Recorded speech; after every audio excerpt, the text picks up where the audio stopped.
Myself M. Gunakar, Assistant Professor of Zoology, Government Degree College, Siddipet, Telangana State. Today, our topic is Prawn Excretory System. What is excretory system? Let us have a look into it. It is an organ system which is present in most of the animals. Now, what is then excretion? Excretion is the elimination of waste products from the body, especially nitrogenous wastes. The metabolism of different chemical substances produces different waste products in the body. Along with this, a large volume of carbon dioxide and water are also produced by the metabolism of carbohydrates, fats, and proteins. Whereas carbon dioxide is easily eliminated as a gas by respiration, some water is also vaporized from the lungs and eliminated in the expired air. But what about non-volatile substances that cannot be easily eliminated? So, being non-volatile, some of the metabolic waste products are retained in the body. So, if they are retained for large time or long time, they may become poisonous. So, as and when these nitrogenous metabolic wastes are produced, so sooner they have to eliminate it outside. They should be eliminated outside. So, the nitrogenous wastes such as ammonia, urea, and uric acid are produced as metabolic end products of proteins especially, and to some extent by nucleic acids. The organism has also to eliminate excess of vitamins, hormones, and inorganic salts also. And some water is required for the elimination of all these things. Moreover, the body is also required to excrete the water gained in excess of body requirements, either from food or from drinking water or through the absorption through the integument in some animals. And this is necessary for preventing the dilution of body fluids with water. So, let us have before entering into the prawn excretory system, let us have some important aspects of this excretory system in general. Now, so far we have discussed some of the aspects of the excretion, and there are different organs are present in various types of excretory organs are present in different types of animals based on their evolutionary history, and based on excretory material, animals are classified into three types mainly. They are Ammonotelic, Ureotelic, Uricotelic. Ammonotelic means in these animals the elimination of ammonia as the chief nitrogenous waste material. So this phenomena is called as ammonotelism, and the animals which excrete their nitrogenous waste material chiefly in the form of ammonia are called ammonotelic animals. And those which excrete their nitrogenous waste material in the form of urea are called as ureotelic. And those which excrete their nitrogenous waste products in the form of uric acid are called as uricotelic. And the phenomenon is ammonotelism, ureotelism, and uricotelism respectively. Mostly the aquatic organisms, they excrete their nitrogenous waste in the form of ammonia. Whereas the animals in which there is an availability of moderate amounts of water, they excrete their nitrogenous waste in the form of urea. The examples Ureotelic examples means here the human beings themselves and then most of the mammals and the amphibians, they excrete their nitrogen waste in the form of urea. Whereas Uricotelic, those animals in which very less amount of water is available, and those which have to conserve water for their life, mostly they excrete their nitrogenous waste in the form of uric acid. Especially best examples are birds and reptiles, especially the land reptiles and the insects. So these are uricotelic, where water availability is very much less. Now let us discuss the next. Our topic is prawn. So prawn, before going into the prawn excretory system, let us have a look as usual the systematic position of the prawn. Prawn belongs to the phylum Arthropoda, as because of the presence of jointed legs. It belongs to the subphylum Mandibulata because of the presence of mandibles. It belongs to the class Crustacea because it respires through gills and it is aquatic in nature. It belongs to the subclass Malacostraca because body is divided into so many segments and each segment bears segmental appendages. And the prawn belongs to the order Decapoda because of the presence of 5 pairs of walking legs. It belongs to the family Palimonidae because of the presence of serrated rostrum, that is, the rostrum is present in front of the head and it has teeth-like processes. Then it belongs to the genus Palimon and species Malcolmsoni. Sometimes it is also called as Macrobrachium malcolmsoni. It is commonly called as freshwater prawn. So please remember, the prawn belongs to the class Crustacea. We will be looking into the why I am stressing this point. This Crustacea and Decapoda. So these 2 points you please remember. The next slide we will be discussing these 2 points. Now prawn excretory system. Here the excretory organs in the animals which belong to the class Crustacea are of 2 types. Generally, the animals which belong to class Crustacea, there are 2 types of excretory organs are present. One type of excretory organs in crustaceans is antenary glands. The other type is maxillary glands. But both glands are rarely function together. That means no animal contains both the organs for the process of excretion. Either any one is present. If both were present, only one will become functional, other will become non-functional.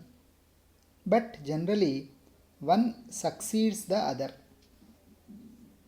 That means during the larval stage, if animal has some larval stage, in the larval stage, one type of excretory organs exist, and if it becomes adult, then that excretory organs are replaced by another type of excretory organs.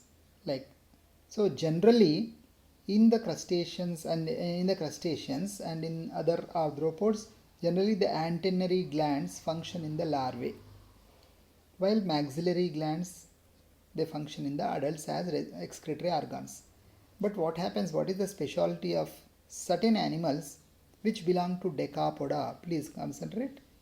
Decapoda and Amphipoda of orders Decapoda and Amphipoda of class Crustacea. What is happening? What is happening is the reverse is true. That means generally the antenary gland should be present in the larvae and the maxillary gland should be present in the adults. But here in these crustaceans which belong to orders Decapoda and Amphipoda, so Decapoda, please, our prawn belongs to the Decapoda. Reverse is true. That means the antenary glands are found in adults, not in the larva. The antenary glands are found in the adults, as the prawns do not possess any larval stage, so the maxillary glands are completely absent in the life history of prawns. Okay, now, so in prawn, the main excretory organs are antenary glands. So the main excretory organs in our prawn are antenary glands. So please remember this. Now, coming to the prawn excretory system. So far we have discussed certain aspects of general excretion and what are the main excretory organs. In some of the animals, main excretory organs are, and what is nitrogenous waste, how it is produced, and then in what forms it is produced and excreted by different types of animals, and based on nitrogenous waste, how many types of animals are there, we have got categorized and discussed. Now coming to the prawn excretory system. Prawn, as it is an aquatic animal, generally we can expect the nitrogenous wastes are formed in the form of ammonia mostly. So naturally prawn is an ammonotelic animal. That means it excretes its nitrogenous wastes in the form of ammonia because it is aquatic animal. Now coming to the excretory system of adult prawn. Just now I told you adult prawn. That means of course adult prawn only we can explain, whereas in the young prawn, of course there are no other excretory organs only, but here these same excretory organs exist in the young prawn, but they are so smaller, so only excretory system of adult prawn has only been studied. Now excretory system of adult prawn, that is Palimon malcolmsoni, consists of a pair of antennary or green glands. Antenary glands can also be called as green glands. Then along with the glands, antenary glands, a pair of lateral ducts are also present, a renal sac is also present, and to some extent the integument, that is the body wall, also forms an excretory organ in the case of prawn. So, but the integument is not included in the antennary glands. Now, what are the parts that are included in the antennary glands or main excretory organs are the glandular portion of antennary gland or green gland, a pair of lateral ducts, and one single renal sac. In this figure we can see integument is not seen. Integument is a general body wall. So I have given this integument because in addition to the antennary or green glands, the integument also functions as excretory organ. We will discuss this about the integument at the last of the discussion. Now coming to we will see the main the organs which are present in the excretory system of the prawn. Now the prawn, just now I told you the antennary or green glands are present. This is the total figure of antennary or green gland. Antennary or green gland. Now here this is the figure. So here you can see the green gland in section. See here this is not dissected. This is not dissected. This is a whole green gland, and this is dissected inside. So what is present inside? So here we can see the green gland is this one. Okay, so there is a lateral duct is also present here. This is the lateral duct, this one and this one. So there is a pair of antennary glands are present here in the coxal segments, and attached to that a lateral duct arises from each posterior part of the antennary or green gland, and then two lateral ducts are connected together by a transverse connective here, and then two lateral ducts continue to run down posteriorly, and then they merge with the renal sac in the posterior. This is the renal sac. So it runs backwards and then it runs backwards also. So this is the total excretory system that can be seen in the adult prawn. So along with the green glands or antennary glands, there is a lateral ducts are present. Lateral ducts are joined at the posterior part of the lateral ducts. They are with the transverse connective, and then transverse connective, and then these lateral ducts continue to merge with the renal sac. Okay, so this is total excretory organ, excretory system. Okay, now coming to the next slide. Now, so the antenary glands. So detailed structure of the only antenary glands. We will discuss the lateral ducts and renal sac in the next slides, in following slides. But now in this slide we will discuss the antenary glands or green glands structure. Okay. So as I said earlier, the antenary glands or green glands are one pair. They are one pair, and then here in this figure only one green gland is seen. The other green gland will be present on the other coxal segment of another antenna. Here one antenary gland is dissected and shown here. So what is present in this antenary gland? Let us see. So it is enclosed within the coxal segment of each antenna. I already told you. It is an opaque white gland of about pea seed size.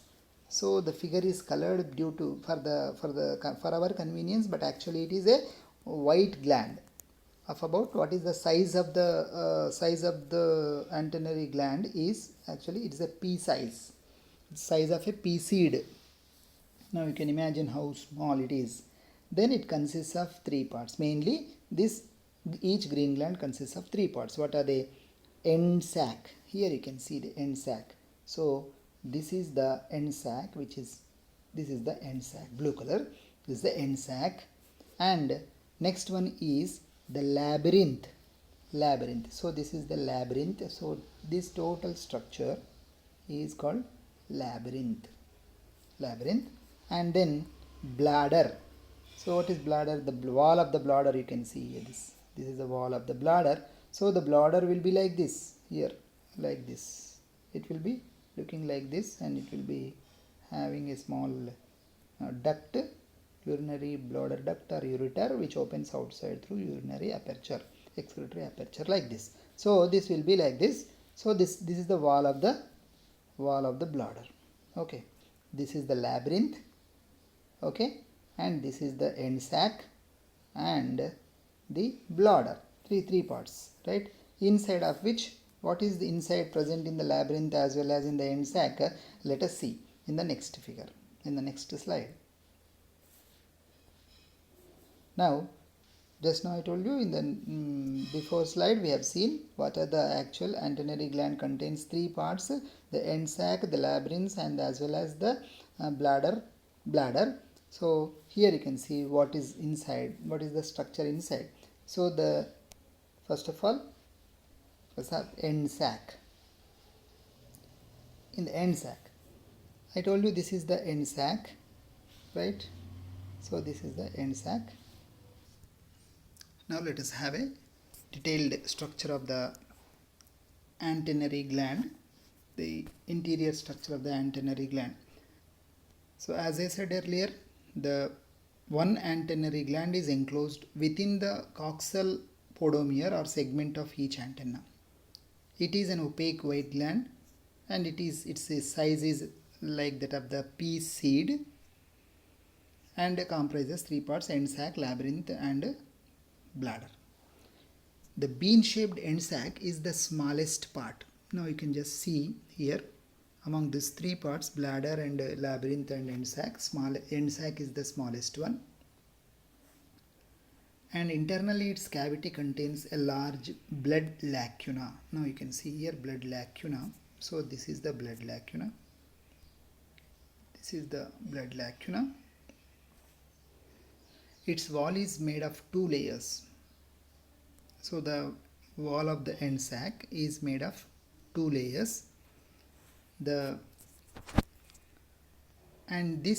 These walls projects into the cavity as radial septa. You can see the radial septa also like this, radial septa. That is the septa which enters inside of the cavity in a radiating manner. That's why they are called radial septa. And the outer thick layer of the wall consists connective tissue, and it has small blood lacunae. the outer layer of the end sac contains small blood lacunae also, and the inner thin layer consists large excretory epithelial cells. So outer wall contains blood lacunae, inner wall consists excretory epithelial cells. Now coming to the labyrinth. So I already told you this is the labyrinth. Okay. Now this labyrinth, which is also called sometimes glandular plexus,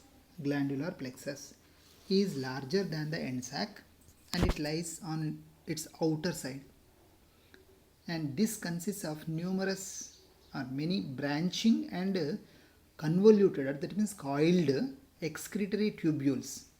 And all these are all excretory tubules, round structures. These are called excretory tubules, and these excretory tubules are embedded in the mass of connective tissue, and this connective tissue contains blood lacunae. So the connective tissue is there. So connective tissue contains blood lacunae, and the excretory tubules are embedded in this connective tissue. The tubules are lined by a single layer of large excretory epithelial cells. So here we can say each tubule is lined by, or it is covered by, an epithelial cells, a single layered epithelial cells, which are the excretory epithelial cells. And these all tubules, they open. See, they open. All these tubules, they open by a single aperture. You can see here green colored. So this opens into the end sac by a single aperture. Here. Okay. Then coming to the bladder. Now the bladder, see, this bladder is actually, so we can't see the bladder here before figure. In this we can see the bladder. So I already told you this is the end sac. See here in end sac and green, and that means total green gland will be here. So the bladder is here. So this is the bladder. Okay, this is the bladder. Now this bladder is the largest of all three. That means it is larger than the end sac, and it is also larger than the glandular plexus, that is labyrinth also. Then it is a thin walled sac, and it is made of single layer of excretory epithelial cells also. So this bladder is covered by a single layer of epithelial cells which are excretory in function, and its inner wall is prolonged as a short excretory duct. See here, we can see its inner wall here on either side, it's prolonged into an excretory duct. So you can say these are also called ureters. So on both sides you can see these are the excretory ducts. This is one excretory duct and this is one excretory duct, or ureters. And these excretory ducts are ureters, which opens to the outside through small rounded renal apertures or renal pores. Outside, they open outside, and these renal apertures, they are lying on the papilla on the inner surface of the coxal podomere of the antenna. So we already discussed that these antenary glands, where they are situated in the coxal segment or coxal podomere of the antenna. So here these renal apertures are also open outside on the coxa and on a papilla, on a small papilla like structure. Now coming to the lateral ducts. So here in this figure, the lateral ducts are also present. A narrow lateral duct runs or starts and moves posteriorly from the bladder of each antennary gland. See here, in this case, lateral duct is present. This lateral duct is starting from the posterior part of each bladder, and then it runs downwards, and after running to some extent, then both the lateral ducts or both sides, they are connected by transverse connective.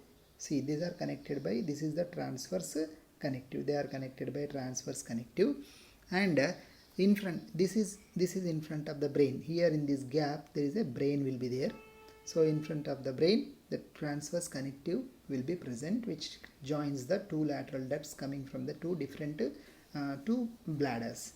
Then the two ducts run to open into the renal sac. The two ducts don't remain or don't stop here. They generally they run downwards and open into the renal sac. See, this is the renal sac, which are the lateral ducts are open into a renal sac.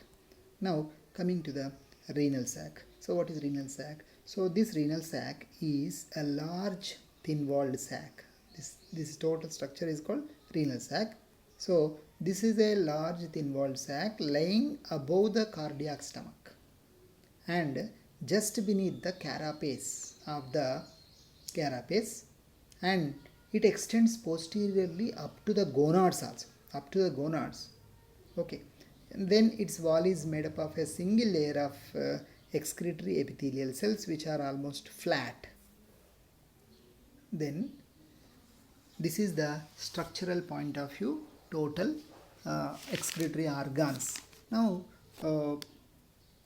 coming to the physiology of excretion. So far we have seen all excretory system and excretory organs. Now the next we have seen the antenary gland, internal structure, lateral ducts and renal sac also we have seen.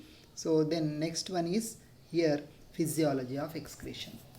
So how the excretory material is removed from the body.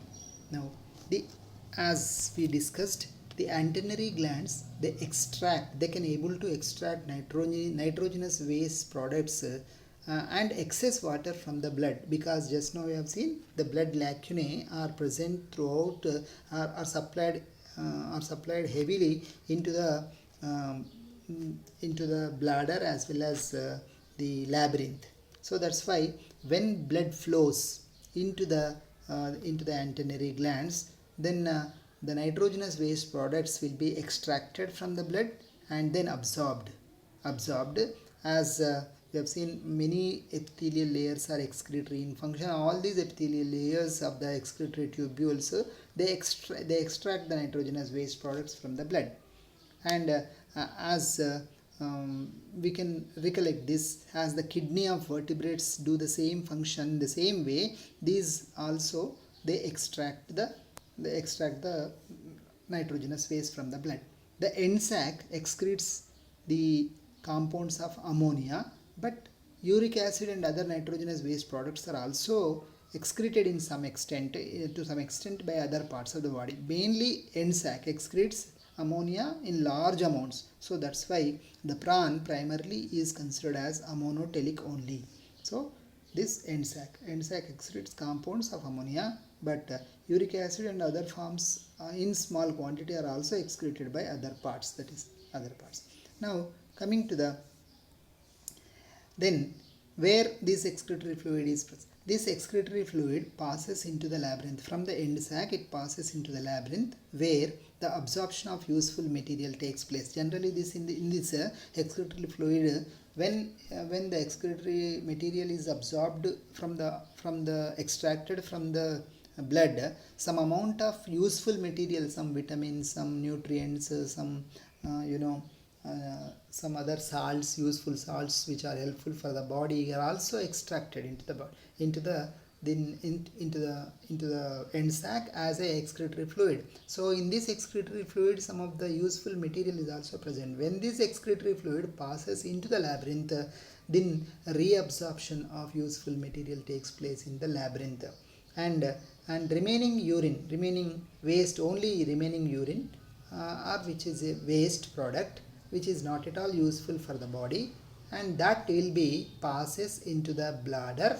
And then as we discussed earlier, the bladder prolongations of which they open through outside through the renal as the renal apertures, and ureters are also present. So the bladder and then urine passes into the bladder, and then through the ureters it will be expelled outside through the renal apertures.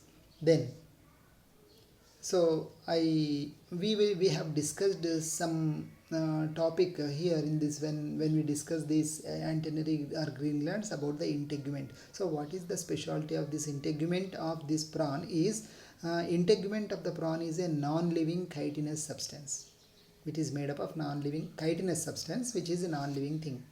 And this integument, we also know that the prawn from the young stage to the adult, it has to pass through the many times a process called the ecdysis or molting. So a series of molting takes places in the life history of a prawn. So at every molt, the body wall or the integument is removed. So the staff are removed. So along with the integument, on which the nitrogenous wastes are deposited on the integument. So these wastes are also eliminated or expelled at each molt. So that's why the integument is considered to be an important excretory organ as far as prawn is concerned. So along with the antenary or green glands, a pair of antenary or green glands, integument is also functions as an important excretory organ in prawn. So when we are answering the excretory system, prawn excretory system, if a question comes, we need to explain the antenary glands. Along with this, you have to add a note on the integument also, because at every molt, some amount of nitrogenous waste material will be eliminated along with the casting off of integument. Okay, so thank you.